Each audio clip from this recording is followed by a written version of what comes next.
good afternoon, or good evening, wherever you are. Thank you so much for joining us in this Meet the Experts webinar. We also extend our gratitude with our special guest, Susan Whitford. Thank you so much for accepting our invitation. And welcome to Sam, the director of the EACA, the European Association of Crime Analysis. Thank you so much for being here with us. For the ones that is the first time with us in the Meet the Experts. So Meet the Experts is a series of webinars organized by the European Forensic Institute and the EACA, the European Association of Crime Analysis. This is with the idea to create a learning opportunities for our students and the community in the field of forensic science. So here we are European Forensic Institute. We offer bachelor's and master programs in the areas of forensic science and criminal investigation. So if you want to have a look, maybe a bit our programs, our institutions, so you are more than welcome. And we have a special invitation for the ones that are here with us. So I will give you the floor to Sam. Thank you, Norma, and welcome everyone to this, I'm pretty sure, outstanding webinar. I'm coming back later in a minute about our special guest today.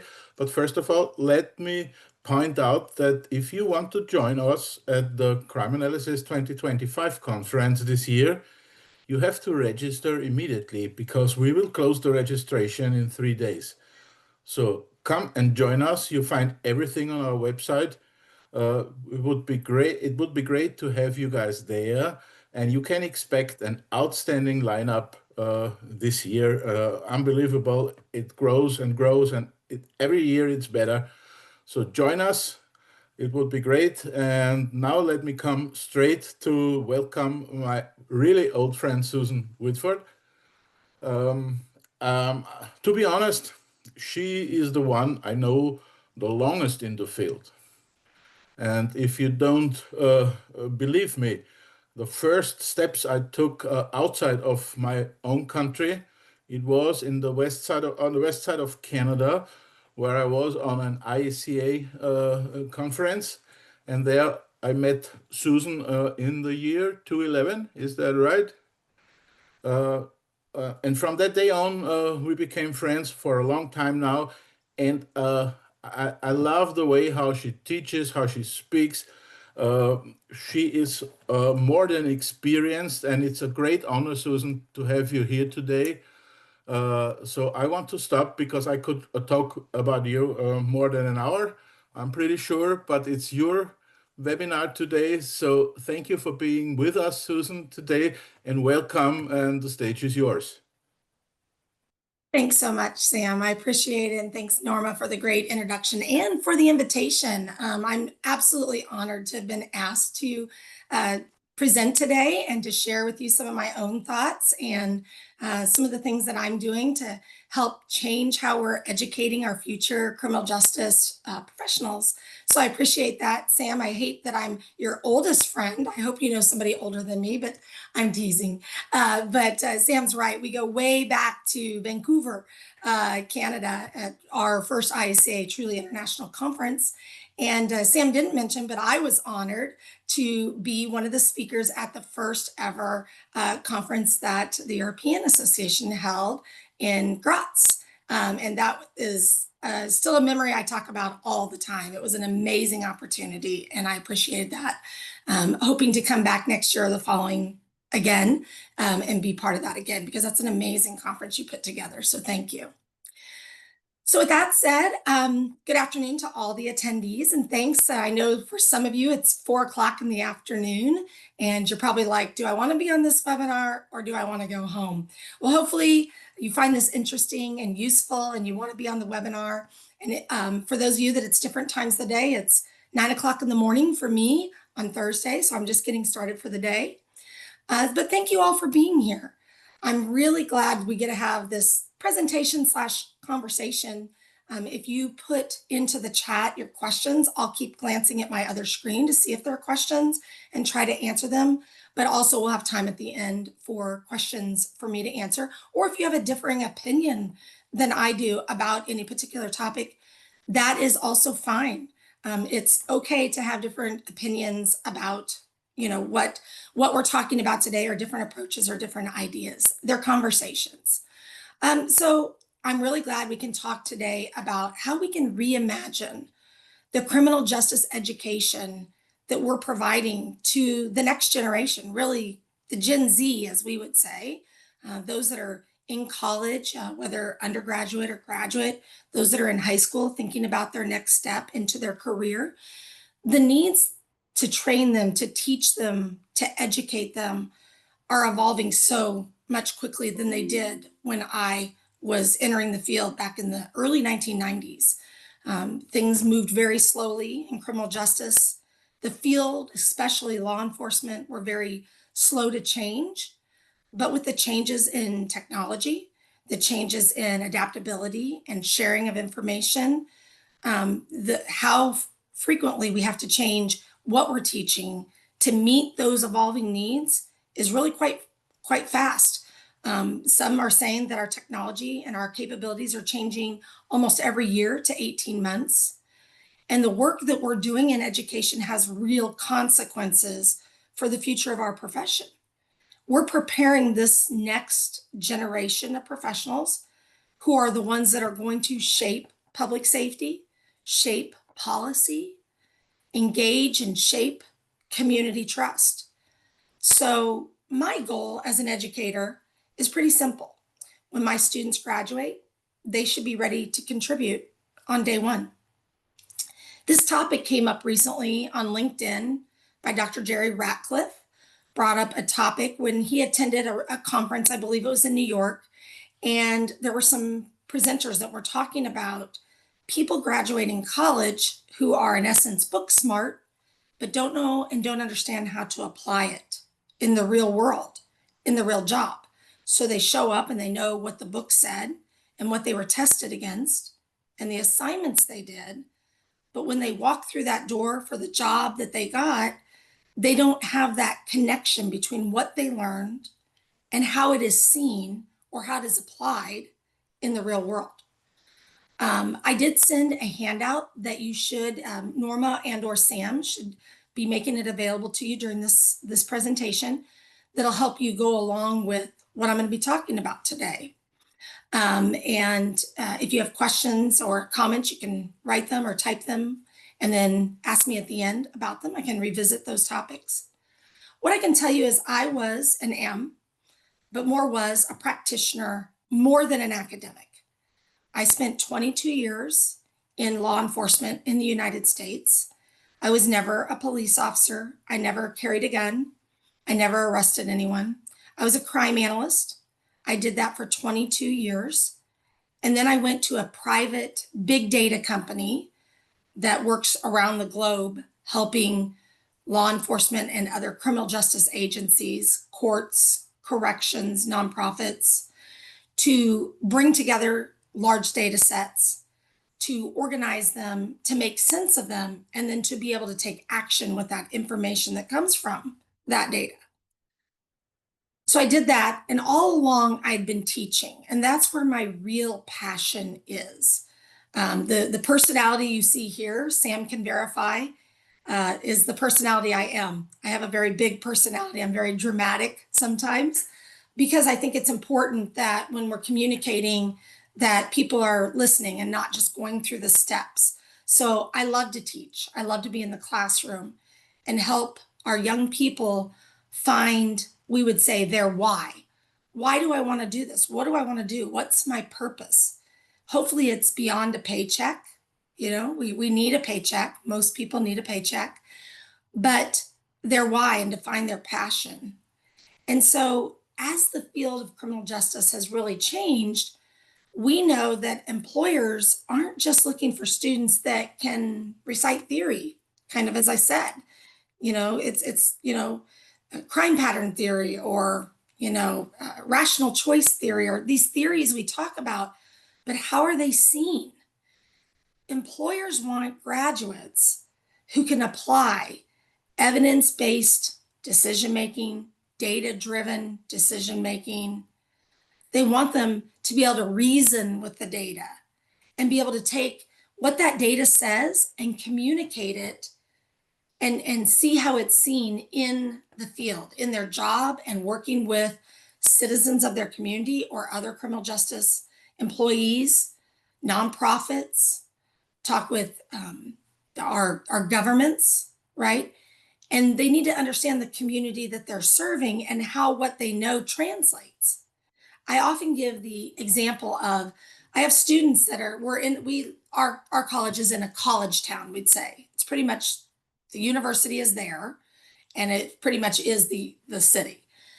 But when they leave there, they're going to go to places like Martha's Vineyard, where it's very much tourists, and they have 3 to 4 months a year where their population triples. But the rest of the year, it's a bedroom community, meaning it's just the people that live there full time.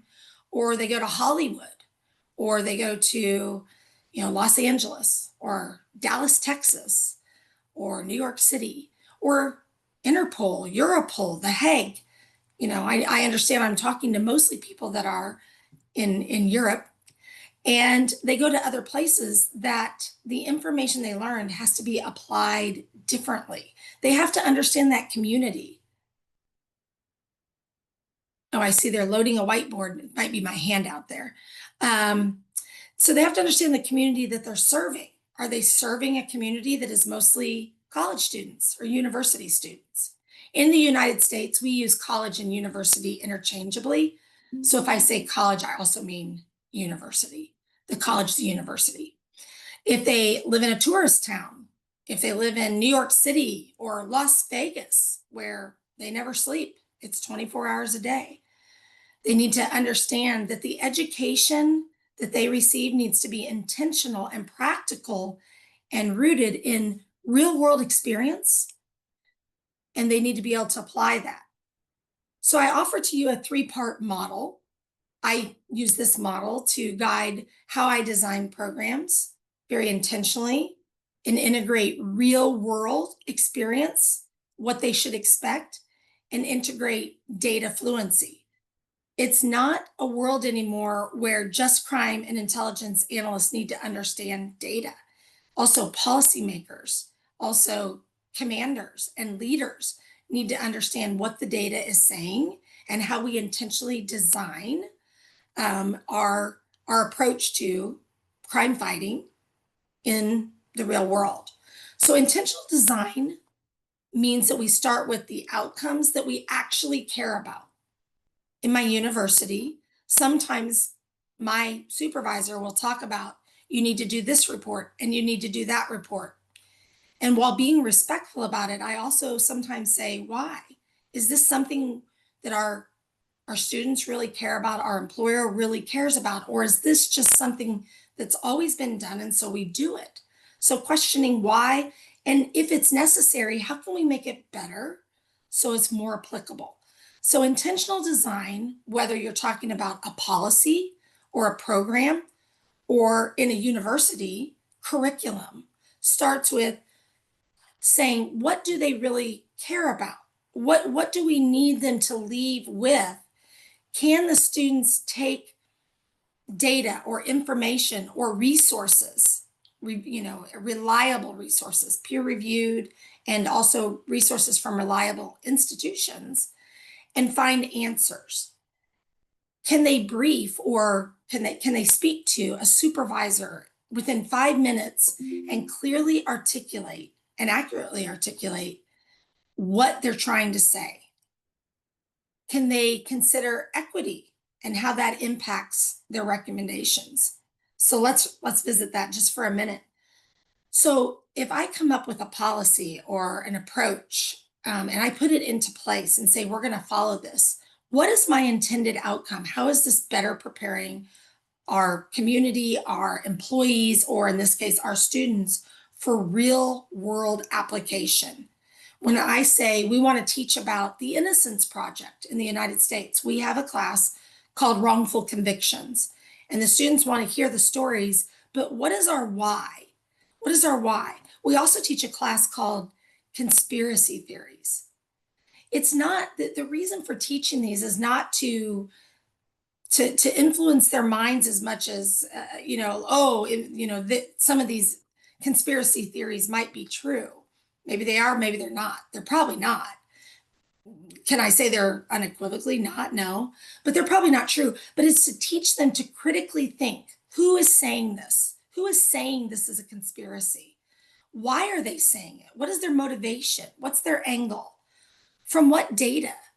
The data that was provided, or the resources that were provided, or the articles they're basing, what were the people that wrote those or provided that? What are their motivation? So why do we have a class on conspiracy theory? Isn't to teach them really whether they believe or not believe a conspiracy theory, but how to think, how to understand why they came up with this information, where it's motivated from, and how it applies or affects the real world. We recently had an incident in the United States where a politically well-known person was killed. And already there's conspiracy theory around it. And I'm not here to state anything about that conspiracy theory or to give any kind of opinion about it, but it did occur. And when the students came to the classroom and they started talking about it, it gave us an opportunity for them to engage in critical thinking skills. Why do they think what they think? Where does that influence come from? And using what evidence? We didn't try to draw any conclusions. It's okay not to. It's okay to not know what is the truth, but to understand more critically why they think what they think and who's influencing them. That leads to the second piece of real experience. Real experience is essential. Students learn best, and your colleagues learn best when that work feels meaningful, whether it's through an internship, a partnership with the community, or like the one I just gave you, a scenario-based activity. They need the chance to practice in an environment that mirrors real-world happenings. Now, sometimes it's hard to talk about because in today's world, everything like this webinar is recorded, and we're in classes and the students are recording what we say, and we become under a critical eye, in some countries more than others, at some times more than others, right? It is hard to talk about them, but you can come up with ways, you can innovate in ways that allows the students to engage in it without bringing in things that divide the students or divide the instructor or the employer from their colleagues, right? So the example I just gave you, we did in the real world. We said, this is a difficult topic, and based on where you, your family, people that influence you sit, this is something difficult to talk about. But we have to be able to talk about and engage in conversations where we have different views. As you know, I'm in the United States, and that probably means something to you right now, right? And we have friends that are on all different views of the political spectrum. But being able to engage in conversation that's meaningful is important, and being able to accept that we have differing views, but we can still be friends is also very important. That's important to be talking to our students. When I talk to potential students and their parents, I tell them, I'm not here to tell your child, your now adult, what to think. I'm here to teach them to think and to understand why they think what they think, and to engage in real world discussions and applications with employers, so that when they go into the real world, they understand that there's going to be people in that world that think differently, in that agency or in that nonprofit, that think differently, and how you can still productively work together, which leads to the third part of the model, data fluency. It doesn't require expensive software. It doesn't actually require that you're brilliant with data. It just requires that you integrate data into your workflow, and that students, while in the university, understand how to find data, how to understand if it's reliable, where did it come from, who put it together, what was their intention, who's reviewed that data, who's used that data, how old is that data. They got to be able to ask the questions, gather data that's reliable, that is going to answer the question they have, and be able to look at other data sets that might also answer the question they have. and gather it, clean it, while never losing the original data set, analyze it.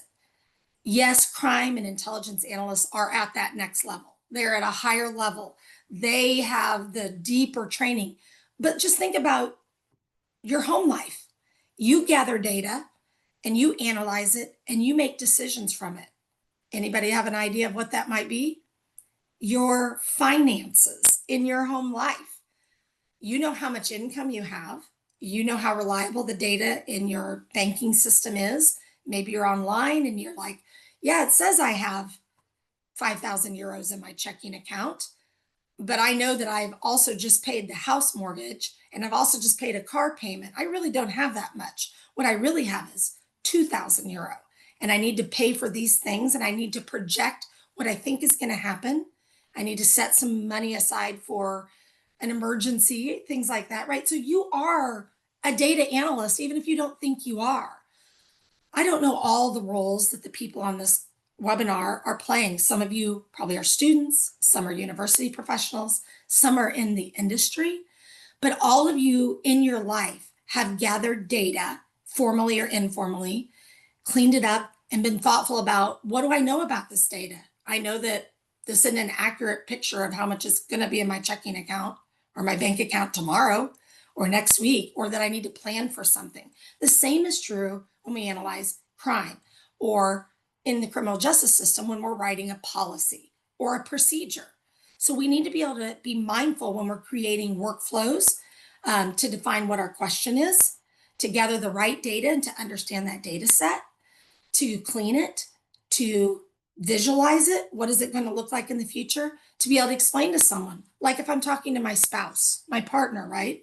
If I say, right now it says we have 5,000 euro, but after these things happen and considering what's going to happen in the future, we actually don't have money to go on that extra vacation. We're going to have to save a little longer, and explain that to my partner in a way that's understandable to him without him having to also look at all the data, because he trusts me that I'm giving him an accurate picture of the data. These are examples I give my students when I'm teaching them, right? So in our crime and intelligence labs, students can work in teams and they can tackle a problem. This is a real world thing we can do in the university where our students I can give them data and I can give each team a different data set and tell them, this is where it came from. Here it is. This is when it was acquired. So we have an expiration date on this data. And this is the question you want of the data. But I don't give them all the same thing. Some of them have bad data. Some of them have great data. Some of them have unreliable data. Some of them have missing fields in their data. And they all have the same question to answer. And they have to give a short briefing, right? So in the classroom, I'm mimicking what happens in the real world. One agency might have great data, another agency has bad data, and these two agencies tried to combine their data and they made a messy data set or a better data set.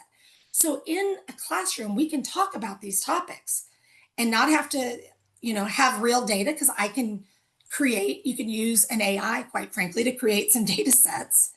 And then you can ask all these students to do the same thing and they can have completely different outcomes. And their presentations, when we get up there, I always have the best data set, because I know who I gave what, say, okay, this group B, you're going to go first and you have 3 minutes to explain your findings. And they get up there and they have great findings because they have a great data set. And then the next set is like, this is not as good, but what we came up with, and what they find is over the different data sets, they come up with worse and worse outcomes. This mimics the real world without having to have clearances or, going through background checks and things. But also when they get into a crime or intelligence analysis lab or agency, they then are prepared. They are thinking more critically about that data and asking more questions about it. Where did it come from and how are we going to use it? The repetition of this builds speed and their confidence in identifying gaps or problems with the data when they do it over and over. It doesn't have to be some multi-session or multi-class session situation. And it doesn't even have to be crime data. You could give them other kinds of data to think about. Another one is we use scenario-based learning, like staging a robbery with victims. And we tell them we're going to do it. We say that we're going to have somebody come in and they're going to rob the professor of my purse, or, something's going to happen. And then they come in and they do it and they leave. And then they have to write down, in a classroom. And we've done it more eloquently, where we actually go outside and we do it with a suspect vehicle and things like that. But at the end, they have to interview the victim. They take turns in little teams interviewing the victim, taking notes, description of the suspect, talking about witness testimony and how reliable it is or isn't. Because I'm a pretty small, physically small female. To me, somebody that's 6 foot is very big. There was a tall man with olive colored skin, or whatever I'm going to describe him. Whereas my husband's 6'4". He doesn't think 6 foot is that tall, right? So he might be like an average height guy, or whatever. So we think about perspective. We think about interviewing and different perspectives from different distances and what they saw or what they thought they saw. And then if I'm rattled as the pretend victim, I might give different information to different groups. He was big and he was wearing dark clothes, and then the next one I'm like, he is pretty big guy, and he had on a dark shirt, crew neck. Like, I give them different versions of the same information, right? So you can mimic how this occurs in the real world. Another one is that we do a lot in my program is we invite practitioners in the field to review our student work. And now I have to be the one that ultimately gives grades based on rubrics and the objectives in the class. That's pretty universal, right? But we invite practitioners to review the student work, and we get the feedback from the professional, because they have a different mindset. They're not looking for what we would say APA, which is the writing, the type of writing. I don't know what's used around the world, but we use APA writing and citations, in-text citations and references and things like that. They're not looking for that. They don't care about that, quite frankly. They're reading, if this was a police report, how would I view it? What would I be concerned about? Or if this was something for policy, I'm proposing a new policy, we put it in front of policymakers and let them pick it apart, like go through it and give feedback, and then let the student do a second version of it.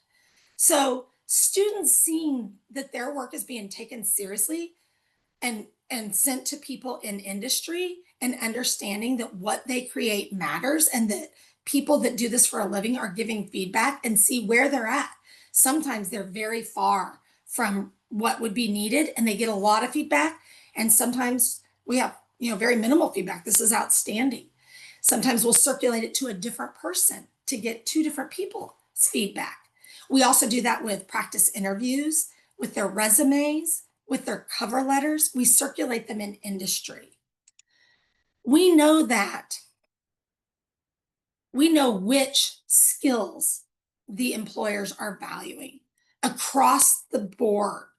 Employers are asking for the same skills, especially from Gen Z. And I hope Gen Z, we use it a lot to talk about. That's the current college and high school students, the next generation that's in middle school, Gen Alpha. I don't know if that's universal, so I'm just going to explain it for a second. Apologies if that's something everybody uses. But we are learning that our Gen Z, because of social media and because of COVID, are not coming into the workforce with the skills they need. And we need to teach them in the university. Clear writing, clean and purposeful charting and images, and the ability to interpret basic statistics, being thoughtful around the products they create. Ethical awareness is huge. Social media has burst all of those. My generation, Gen X, I was born in 1970, so people that are kind of toward the retirement age, maybe older 40s into 65, I think, that age. We were very strong with being able to write. We still hand wrote. We were the first one to use, not first ones, but the ones to really take typing lessons, because we were going to need typing. Ethical awareness is not, the boundaries have changed with social media. The emojis, the willingness to hurt people's feelings and say hurtful things if they're not, if they can post things anonymously, they're comfortable with saying things that we would never dream of as Gen X. And the millennials, they're that in between. They're kind of, the older millennials are kind of more like Gen X's, and the younger millennials are more like the Gen Zs. They're the first, daily social media adopters. Most importantly, though, and this is kind of where I'm leading, is the ability to adjust their communication for a different audience. They're kind of like this very comfortable, like, this is who I am. If you don't like it, then I'm not your person. Not all of them, because nothing's an all or none, but a lot of them in that area. I will give you a funny example that wasn't written in my notes. I took my daughter yesterday to the dentist. She had to have a filling, so she had to have her mouth numbed. And when that daughter, she's very funny. She's 16.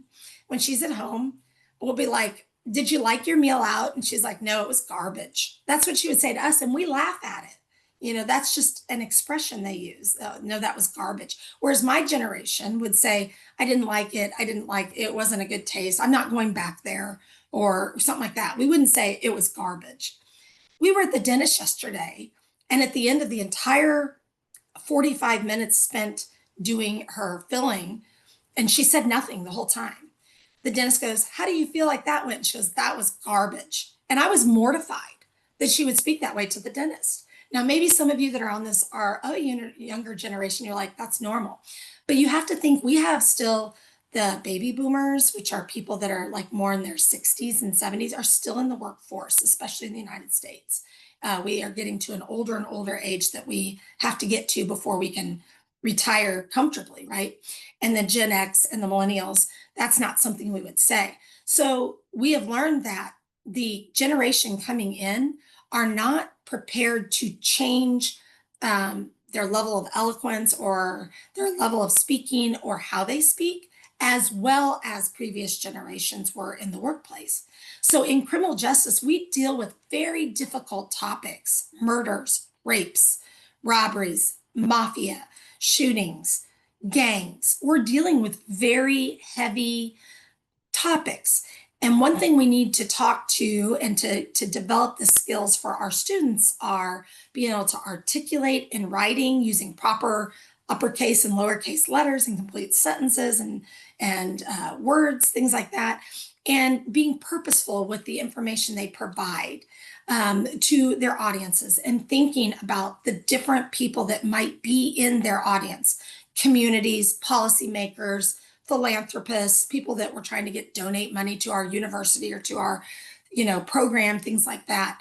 And so working with those students on those skills, we've gotten away from saying soft skills. They're actually becoming core skills, required skills to be able to communicate to different audiences. If I was giving this presentation to this exact presentation to high school, grade 11 and grade 12. So for us juniors and seniors, it's their last 2 years before they go to university, just so we translate across the world here. If I were talking to them, I wouldn't be talking this way at all. I would say, I'm going to redo that little section I just did, and I'm going to do it like I'm a Gen Z. So you know what? You know what the agencies want, and the nonprofits? They want you to be able to communicate in a clear and effective manner. This means you've got to be able to communicate not like you are on social media, and quite frankly, not like you're writing the papers you're writing today. And you've got to dress in a way that's appropriate for the workplace, and be able to think about who is your audience. Who are you talking to? See the difference of how I communicate to educators and universities versus how I would talk to them. There is, I'm saying the same thing, but I'm saying it differently. And we also need to emphasize the responsibility that comes with our analysis and our integration into the real world. Every recommendation we make has a human impact. We want to be asking our students, when they're thinking about, I'm going to develop a nonprofit, that's very big here in the United States right now, to help returning citizens. What we used to in the United States say ex-convicts or people returning from prison. The lingo now, the politically correct way we say is returning citizens, and it is a much better way to refer to it. We need to say, when you create this nonprofit, who's benefiting? They would say returning citizens. Okay, who bears the burden? Where does the money come from? Where does the structure? Where do the policies? How can we reduce harm to the people? What education do we need? Who are the right people to work with returning citizens? How are they prepared? It's not always a criminal justice degree, quite frankly. We pair a lot with our social services and our criminal justice professionals working together to reduce harm and avoiding labels that stigmatize. We have to acknowledge the uncertainty of today's rapidly changing world and validate, our data in that community context. So what am I saying here? We need to be thoughtful in criminal justice. I will tell you, when I entered criminal justice in 1990s, even though my family, my parents and my siblings, we were very socially involved. We took in foster children, children in need of family, right? Adopted children, deeply involved in charitable causes. My parents set an amazing home life and this feeling of giving back to the world. But when I entered policing, I kind of became someone else where I'm like, yeah, lock them up, throw away the key. They robbed somebody, put them in jail, let them rot, which wasn't authentically the core of who I was. It was a very interesting decade, 15 or so years, 10 to 15 years of my life where I didn't think about stigma. I didn't think about labels. I didn't think about who was taking on this burden or the harm that I was doing. And really shame on me for, being that way. It was through maturity and having good examples of people, the later version of Susan, that came to a recognition that yes, people commit crimes, and yes, punishment often comes with a crime, but also rehabilitation needs to take place. And in America, it does not take place in our prisons historically. So what does that look like? So we need to be thoughtful in how we're educating today's criminal justice practitioners.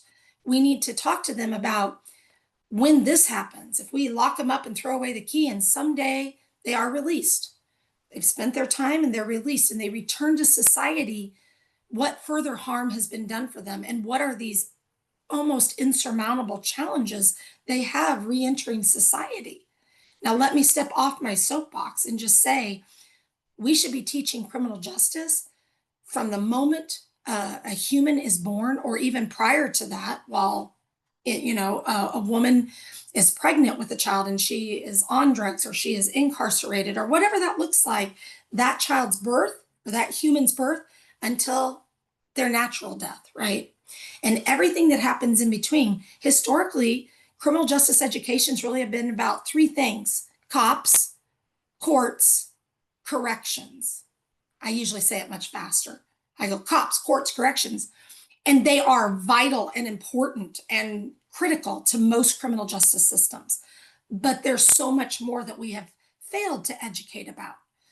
We have to talk about the child born addicted to drugs and alcohol, the nature versus nurture, the socioeconomic status of a family, the growing up with parents that are in gangs, all the way through the release from incarceration, exonerees, not that they got out from a technicality, but they were wrongfully incarcerated, and the impact that didn't just have to that person's family or that person, but their family, their friends, their community, and everyone that touched that case, right? So we need to be talking about these things. These student outcomes, the results we're having, are very powerful. Students are telling me they're not afraid to talk about hard topics, and they're first to say, hey, I want to express an opinion, but I know that I don't know everything about it. So if I use language that's harmful, or if I use an example that is inappropriate, please tell me. And actually, before this presentation, I said to Sam and Norma, I said, it's okay to disagree with me. It's okay to have a different view and everything, because we need all the views to keep us balanced. We can't just be all one way or all the other. We need that struggle, and we need students to hear from other perspectives. And so students are telling me they're not afraid to initiate a conversation. They're not afraid to be wrong about something like around data. They can open up, a spreadsheet, if you will, and look through it and be like, I can identify these things, but I'm not sure what else is wrong with that in a classroom. They can get an example of, I'll say something that's older, so it's not as charged, but way back when, the George Floyd, Los Angeles, it was a Black man that was beat by police officers. It was one of the very first times that this was caught on television, and became something. This is pretty old. More recently, George Floyd, that probably resonates more. But the students to be like, I don't understand. I don't understand why people are talking about defunding the police in America, why people are talking about, abolishing laws, or why we would or wouldn't have the death penalty, things like that. So what we're learning is, if we teach students in the university that it's okay to admit they don't know everything and to engage in conversations with people who also don't know everything, to help them learn and to learn how they go get data. And remember, data and information, sometimes are synonymous with one another. It's okay that they go out and say, well, this person's motivation of putting this data set out is this, or this person's motivation of pushing this theory is this. It's okay. And when we bring them the real world, what's happening, this is what was talked about on Jerry Ratcliffe's LinkedIn, is they got very specific in that talk to crime and intelligence analysis, which was, we need people that want to be crime and intelligence analysts to also have data savvy and to understand spreadsheets and bringing together data. But also, let's spread that out to the larger field of criminal justice, that we are experiencing, is that we need to open the minds of the students while they're in university as to what they're seeing. What does crime pattern theory mean, and how do we see it in real life? And to use examples, I take them out of the media. This offender committed these 16 known robberies at fast food, like McDonald's restaurants and everything. This was what they did. How do we see a pattern? How do we see it evolving? How do we talk about temporal analysis, spatial analysis? How do we talk about the increase of their awareness of their MO and how they get more confident as they go along at committing that crime? So we take real world scenarios and apply it to what's learned in the classroom. We bring in real world professionals. We're doing this week blood spatter. We do have a CSI, crime scene investigator, that is teaching that is teaching that class, but they're bringing in an expert from the field that's bringing in images from the real world. So they talked about, what is blood spatter? How is it seen? How is it useful? What is the science behind it? And then bringing in an expert to do a guest presentation of images that were seen in real life at crime scenes and how it was used as evidence or testified to in a court. So let me conclude with, if you're teaching or designing courses, or if you're in a course and you want to give feedback to a university professor, start with real world questions, not just a topic. We're going to talk about the topic of, let me try and come up with a different example. I keep using the same example. We're going to talk about routine activities theory. When you say that, students shut down because you say the word theory, right? When you're talking about, start with a real world question and go through the whole scenario and say, you know what we just talked about? We just talked about routine activities theory. Let me give you another example, and then give them another example. When you're using data, provide data sets for the students to practice on and talk about. This is collection, this is collation, this is analysis, this is dissemination, giving it out. Then you get feedback and it repeats. Have them do it over and over, and then be able to take from it. Have them do practice presentations. I love it in a bad way when they get up and their first presentation is all about this chart. And I go, let's do that whole presentation without a chart. You don't need that chart. Talk about what the outcomes are. And require them to create real products, like real one-page briefs or presentations. Bring in actual people in the field and have them do the presentation to the people in the field. Build an ethics checkpoint on every project. How are we sure we're using data ethically? How are we sure we're using policies ethically, right? And then have them practice that in the real world through internships. I encourage all of my students to do 6 internships, 6 semester-long internships, and study abroad during their time with us, because the real world is how they become ready for the real world. Thank you for your time today. I do see one question there. Oh, somebody put a question. There we go. And I see in the chat is my handout. If I don't know if you want to put your questions in there or come off mute, or if that's allowed. No, but I'm welcome it's in the Q&A box. You should see it also. Or if you want, I can read it. I only see if you have any questions, put them here. So I don't see any new questions. Okay, so I'm going to ask you the question right now. Is that okay? The chat, Susan. So you will be able to see the Q&A section. That right now we have 2 questions. Let us know. I don't see them. So, Okay. I do see them now. Okay. Hi, Susan. What advice would you give to people that in their country criminology opportunities are not available? What should we do to find job opportunities? So criminology, is the study of criminal behavior. Criminal justice is the practice of it. I see you would like to answer it as well.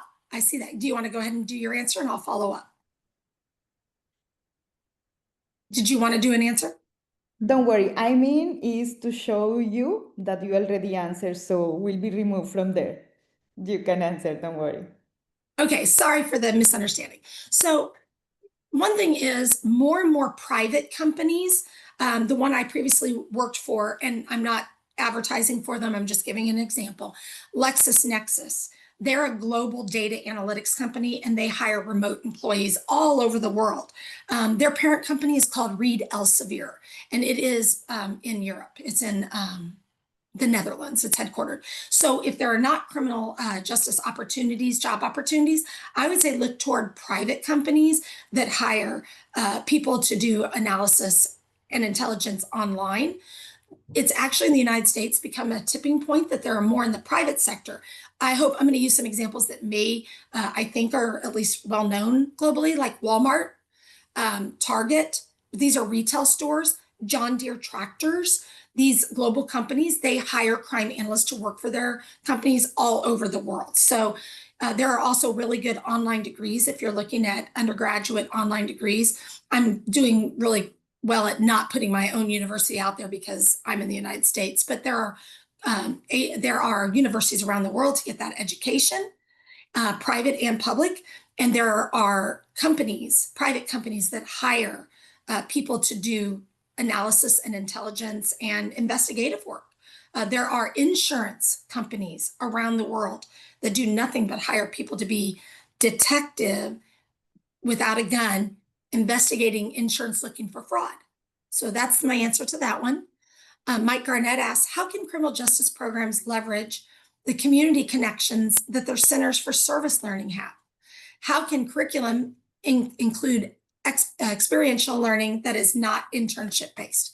So I use my community connections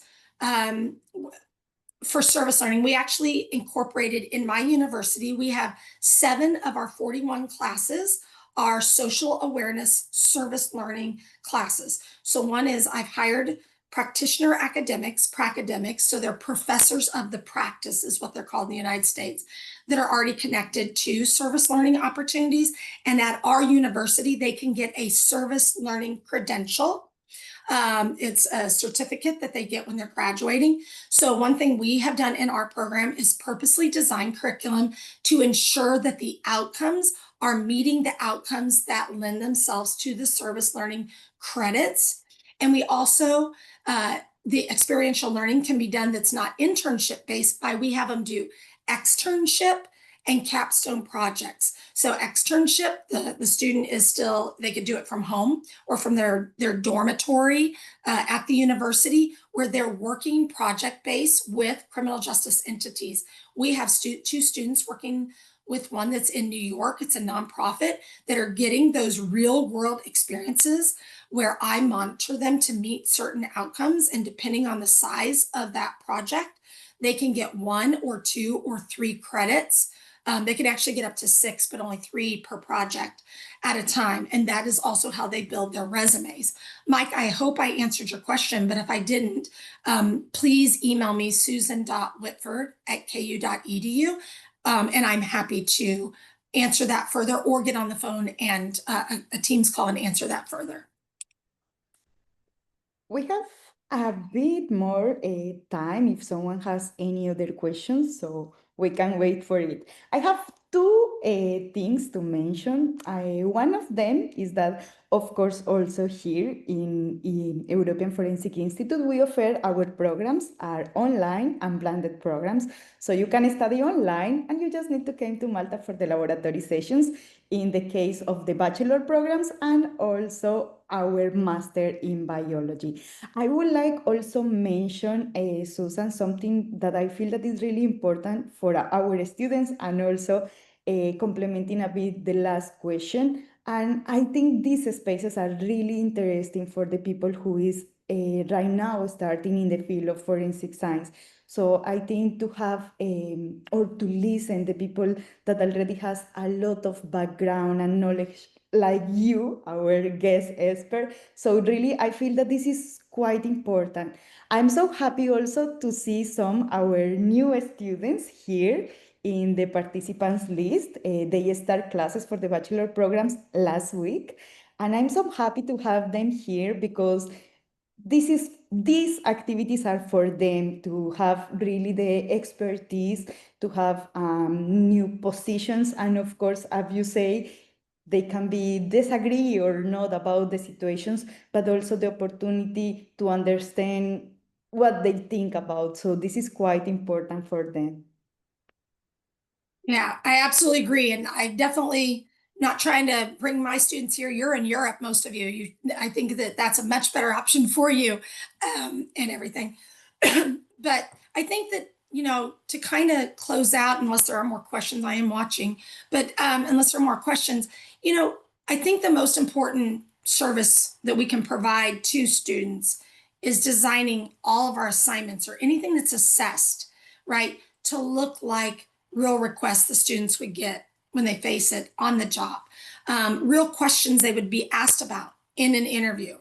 When we do that, we're giving the students who are our future of our industry, right, the tools and the confidence and the ethical grounding that they need to make a difference in the real criminal justice world. I did teach a class, and I have just a recent graduate. I'm going to call him Bob. It's not his name, but I'm going to just say his name was Bob, that took a class of mine on crime analysis, and it was online. And he told me later, he didn't tell me after taking the class right away, but later when he graduated, he got a job as an analyst and for a large police department. And he said it was crazy because when you were teaching parts of this class, he goes, I was like, why are we doing this? What is this? He kept going, these are so really weird assignments and everything. And he goes, what was crazy was I got there and that was exactly what they were doing in the real world. And so when I saw it, I was like, I know how to do that. I know what that is. Here, let me read that map. It was an analyst position. So he's like, yeah, spatially the offenders moving in a northwest direction, selecting targets out, just off of highways. And he was like, I was shocked that all those things that I was like, what is this assignment? And so I said, well, I took out of that, I need to do a better job explaining the why behind the assignment. So we're never too old or too versed to keep improving. Don't let it be stale. Keep improving those assignments and explaining to students how they see that in the real world.